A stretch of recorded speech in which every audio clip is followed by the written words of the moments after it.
Comme beaucoup d'entre vous, je pense, si vous êtes un peu à l'écoute de l'actualité, particulièrement de ce qui se passe en Afrique, nous avons appris donc le décès de ce jeune qui s'appelait DJ Arafat.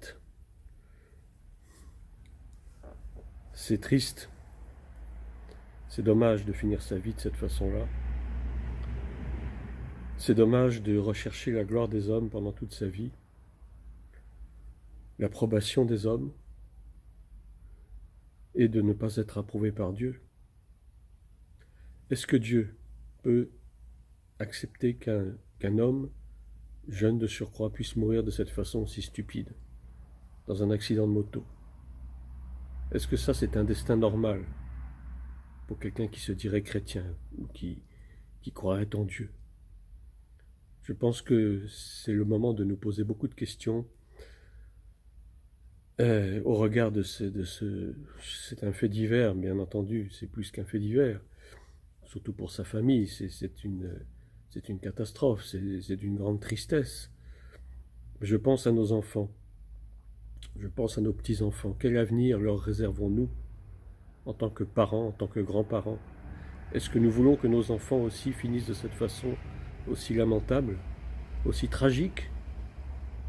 Je crois que c'est un appel pour nous, que nous soyons européens, que nous soyons africains, peu importe, c'est pas le problème.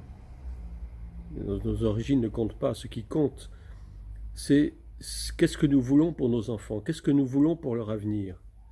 Est-ce que nous voulons que nos enfants vivent la gloire des hommes ainsi, recherchent tout ce qui est éphémère, tout ce qui est passager, l'argent, les biens, les voitures, tout ce que vous voulez, l'honneur des hommes, et qu'en définitive leur vie se termine d'une façon aussi tragique? Je crois qu'il faut que nous soyons vigilants en tant que parents et grands-parents, que nous sachions donner ce qui est juste à nos enfants, ce qui est juste au regard de Dieu et non pas au regard des hommes. Que nous sachions leur donner une éducation qui soit vraiment une éducation digne d'une éducation chrétienne, c'est-à-dire leur faire respecter les valeurs morales, les valeurs spirituelles que la parole de Dieu nous enseigne. Dans Proverbe 15, il est écrit « Le bâton et la correction donnent la sagesse à l'enfant. Mais l'enfant livré à lui-même fait honte à sa mère. » Et dans notre Europe, et particulièrement en France, puisque je vis en France, nous voyons trop souvent des enfants qui sont rebelles à leurs parents, et de plus en plus, qui insultent leurs parents, qui vont même jusqu'à les tuer, à faire la loi à la maison. Est-ce que c'est normal? Bien sûr que non. Ça montre qu'il y a une grave lacune dans l'éducation morale de nos enfants en ce XXIe siècle. Et ce n'est pas nouveau, ça fait déjà pratiquement une bonne quarantaine d'années que les choses durent, que la rébellion s'est emparée de nos enfants, que les parents ne jouent plus leur rôle, les parents perdent leur autorité vis-à-vis de leurs enfants, ils perdent absolument toute crédibilité parce qu'eux-mêmes ne respectent pas même ces valeurs morales. Ce sont des mauvais exemples pour les enfants. Vous avez des parents qui passent leur temps à se disputer, à se taper dessus même. Vous avez une recrudescence dramatique des divorces. À peu près un mariage sur deux se termine par un divorce au bout de quelques années seulement. Et on n'attend plus 10 ans ou 20 ans pour divorcer maintenant. Souvent au bout de 2-3 ans, même quelques mois parfois, il y a des divorces. Ce n'est pas tolérable. Ce n'est pas tolérable.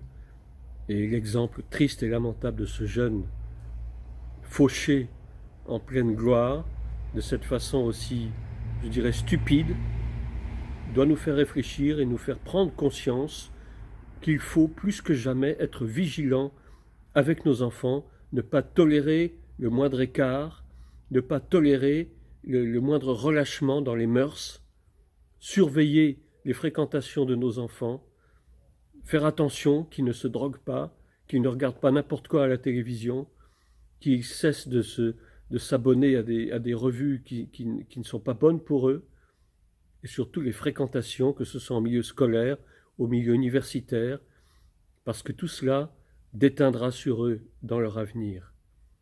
Et ce qu'ils ce qu'ils sèment aujourd'hui, le récolteront plus tard. Et si aujourd'hui ils sèment la mort dans leur vie, ils récolteront la mort beaucoup plus tard. Ce que tu récoltes, c'est ce que tu as semé. Donc je voulais faire ce petit aparté rapide, parce que j'ai lu cette nouvelle triste et lamentable. Quel que soit l'endroit où ça s'est passé, bon, ça s'est passé en Côte d'Ivoire, mais ça aurait pu se passer ailleurs. Ça se passe tous les jours en France. Vous avez tous les jours des jeunes qui se tuent en voiture, en moto, parce qu'ils conduisent comme des fous, parce qu'ils ne respectent pas les règles les plus élémentaires de la circulation, du code de la route, parce qu'ils ne respectent pas les autres conducteurs, ils ont des conduites égoïstes et irresponsables. Et leur fin est tragique. Et combien de familles endeuillées aujourd'hui, en France et partout dans le monde, des familles endeuillées, qui perdent des enfants, des jeunes, souvent très jeunes, moins de 20 ans parfois, parce qu'ils transgressent les règles. Or, la parole de Dieu nous dit de respecter les commandements, de respecter les règles. La parole de Dieu, c'est le meilleur pédagogue que nous puissions avoir en tant que parents chrétiens pour inculquer à nos enfants les règles les plus élémentaires de la morale, pour les préserver justement de ce genre de situation. C'est triste.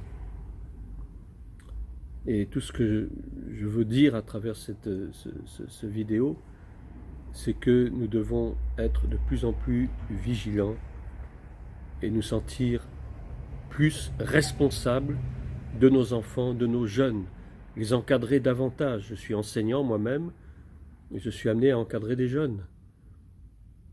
Et donc je suis très vigilant quand je vois des écarts de conduite, des jeunes qui s'insultent les uns les autres.